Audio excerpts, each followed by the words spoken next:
آپ سے پہلی ویڈیو میں بات کر چکے ہیں پیپر پیٹرن کی، پیپر سکیم کی اور ٹیکسٹ بک کے انٹروڈکشن کی، اور اگر آپ وہ ابھی تک نہیں دیکھ چکے تو آپ کو ہماری ویب سائٹ پر دوبارہ جانا ہوگا۔ تو یہ رہی ہماری، اس میں ہم آپ کو بتانے والے ہیں بک کا ویری فرسٹ لیسن، یعنی لیسن نمبر 1، جس کا نام ہے the saviour of mankind. جی the saviour of mankind, paragraph number 3۔ پہلا پیرا ہم نے پڑھا تھا کہ یہ عرب کی سرزمین کے بارے میں، کہ جیوگرافیکلی وہ کیسی سرزمین ہے۔ ہم نے پڑھا کہ وہ سورج کے عین نیچے ہے۔ دوسرے میں ہم نے پڑھا کہ عرب کے لوگ کیسے تھے، اور اب تیسرا پیراگراف آپ کو بتائے گا کہ عرب کے لوگوں کی یا عرب کی تہذیب کیسی تھی۔ تو غور سے سنیے آپ، The Savior of Mankind, paragraph number 3۔ In the 5th and 6th centuries، 5ویں صدی عیسوی میں mankind stood on the verge of chaos، انسانیت جو تھی stood کھڑی ہوئی تھی on the verge، دہانے per of chaos، تباہی کے عین دہانے پر کھڑی تھی، عین قریب کھڑی تھی۔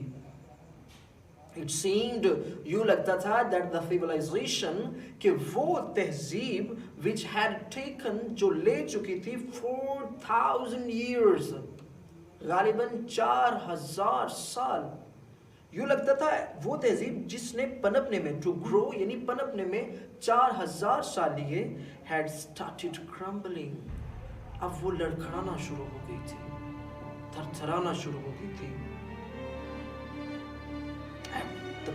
At this point in time، اور ٹھیک عین موقع پر، اللہ Almighty raised، اللہ تعالیٰ نے مابعوث فرمایا a prophet، ایک نبی کو from among themselves، انہی میں سے ایک نبی کو مابعوث فرمایا who was lift، جس نے لے جانا تھا the humanity، انسانیت کو from their ignorance، ان کی جہالت سے into the light of faith، ایمان کی روشنی میں۔ عرب کی تہذیب جس نے پنپنے میں 4000 سال لیے تھے، اب وہ لڑکھڑانا شروع ہو گئی تھی، اور ٹھیک اسی وقت پر اللہ تعالیٰ نے انہی میں سے ایک نبی مابعوث فرمائے جنہوں نے انسانیت کو جہالت سے نکالنا تھا اور ایمان کی روشنی میں لانا تھا۔ The Savior of Mankind، paragraph number 4۔ When Hazrat Muhammad صلی اللہ علیہ وسلم was 38 years of age، جب نبی کریم صلی اللہ علیہ وسلم 38 برس کے ہوئے، he spent most of his time، آپ اپنا بہت سا وقت آپ نے گزارا in solitude، تنہائی میں، and meditation، اور دھیان گیان میں۔ 38 سال کی عمر میں آپ نے اپنا بہت سا وقت تنہائی میں اور دھیان گیان میں گزارا۔ in the cave of Hira، غار ہیرا میں۔ he used to retire، وہ اکثر گزار دیتے with food and water، پانی اور خوراک کے ساتھ، یعنی پانی اور خوراک لے کر گزار دیتے days and weeks، کئی دن اور ہفتے in the remembrance of اللہ، اللہ تعالیٰ کی یاد میں۔ آپ اکثر پانی اور خوراک کے ساتھ اللہ تعالیٰ کی یاد میں کئی دن اور کئی ہفتے گزار دیا کرتے۔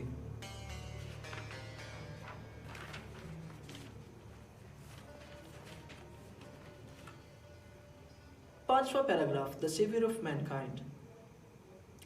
The period of waiting had come to close، اب انتظار کا وقت قریب آ چکا تھا، اب انتظار کا وقت ختم ہو چکا تھا، come to close، بس ختم ہونے والا تھا۔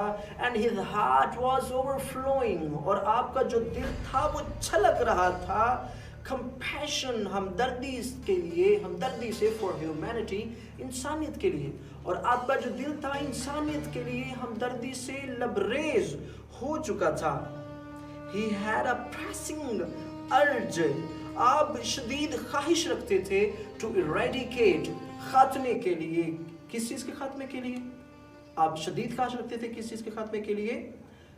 wrong beliefs، غلط عقائد کے خاتمے کے لیے، social evils، سماجی برائیوں کے خاتمے کے لیے،